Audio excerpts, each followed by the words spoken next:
Hello tankers! The vlog is just like the new year. It's inevitable. Thankfully though, it happens a lot more often. In today's episode, we'll be telling you about the legendary year of 2012 in TO.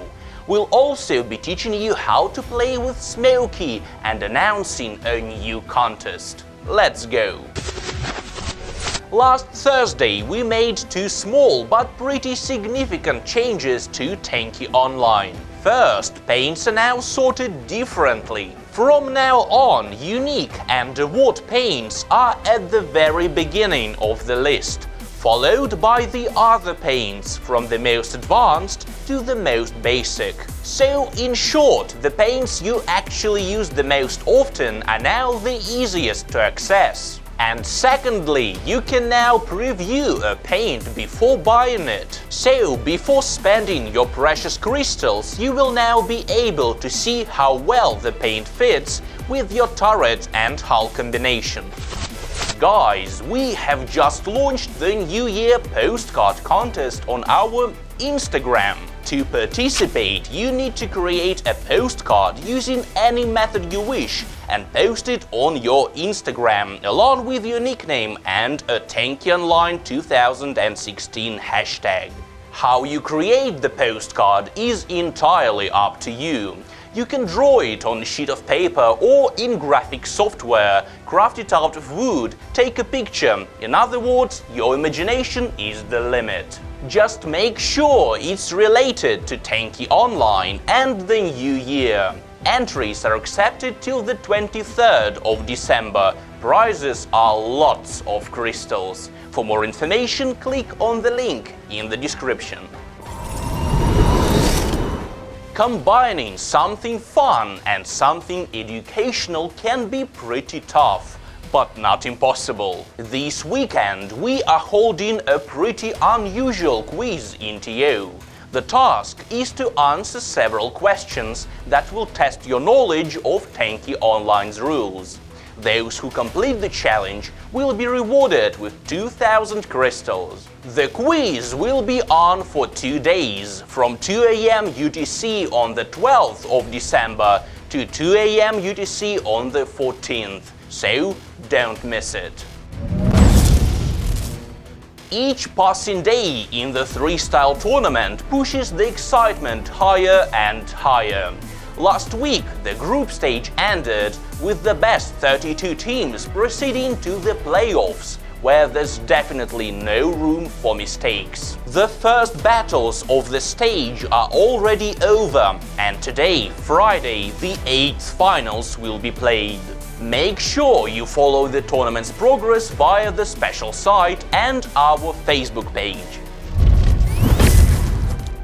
Pro's Advice is back. Today, our old friend, Holy Hero Alex, will be sharing some tips on playing with Smokey.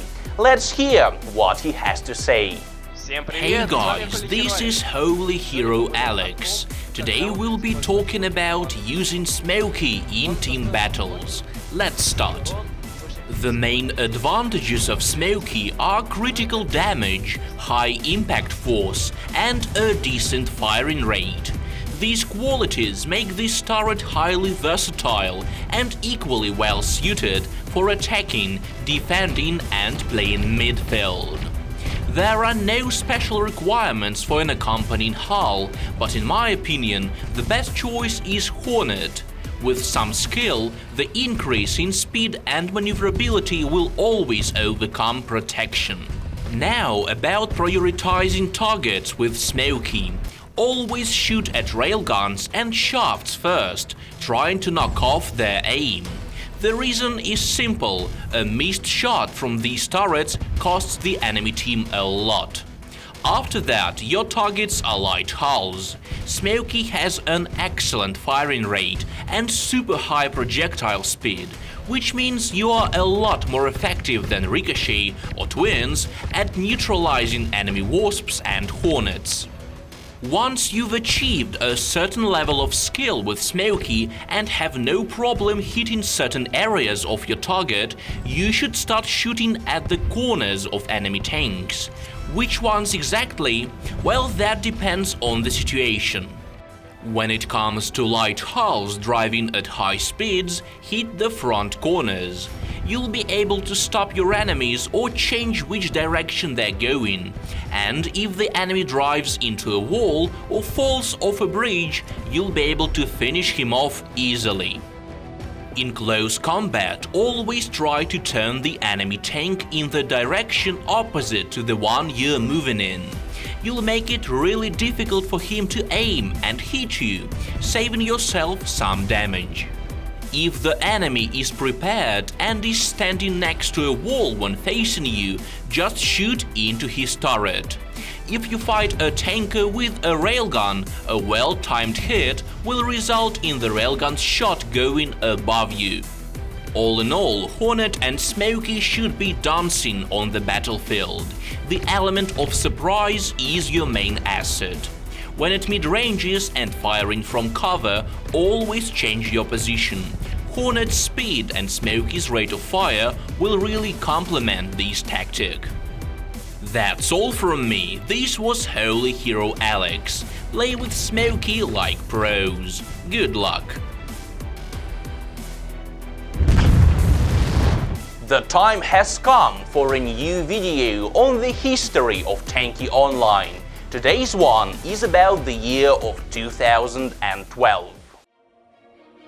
2012 in Tanki Online turned out to be full of major changes and events, and is still remembered by many of the game's veterans. Today we'll recall all of its major milestones. Let's start. The year did not start on a positive note. There was a real epidemic of cheating, and it was growing bigger every day. Thankfully, developers responded with an updated anti-cheat software that blocked tens of thousands of cheaters within the first few days of going live. The issue was solved, and to celebrate the event, a portion of the crystals confiscated from the cheaters was redistributed to honest players. In March, the developers announced the cancellation of Tanki 2.0, with many of the ideas and solutions for the project being implemented in Tanki Online. The first example of this was the introduction of hardware acceleration. Now, besides using the computer's processor, TO could also use graphic cards, which increased the average FPS by at least 2 times. 2012 was packed with various events. April's full with the mysterious green triangle, thematic battles between tankers and developers, Tanki Ada, and many more, including Kasim vs Sun, the battle between 2 of the most well-known Tanki employees, where players could support one of the sides by purchasing a special fan paint. Summer saw the birth of the Tanki Online video blog, created to keep tankers up to date on development news, tournaments and other important events for the communities. Hardware acceleration support wasn't the only major update of the year. In June, tankers started getting 10 points for every tank they destroyed. Before that, experience for each kill was calculated based on a complicated formula, taking into account a tanker's rating.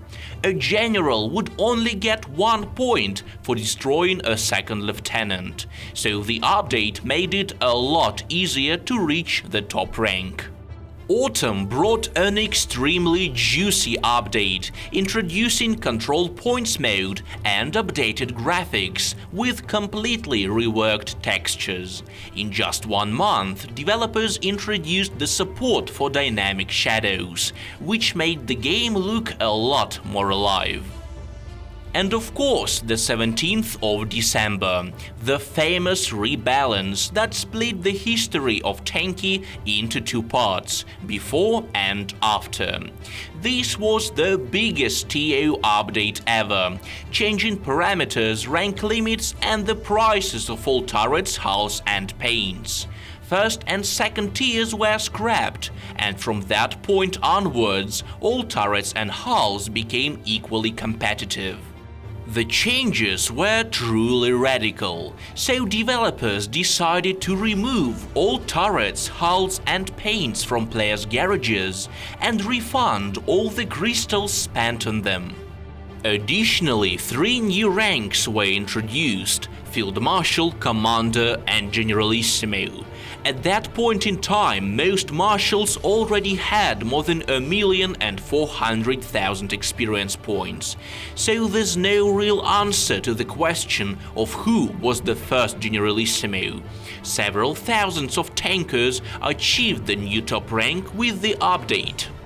2012 ended with the traditional New Year celebrations and the first full-scale quest, the game, which is now one of the central elements for New Year celebrations in Tanki Online.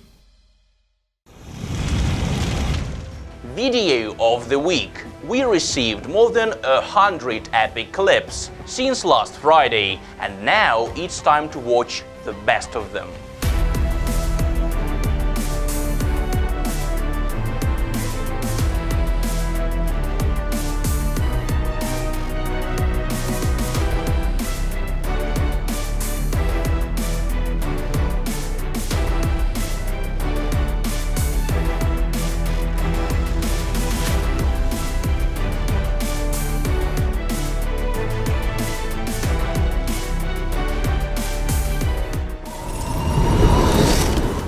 That's all for today. Discuss the vlog in the comments below and hit the like button if you enjoyed being with us. Do not be sad, we'll be back in 7 days. Take care.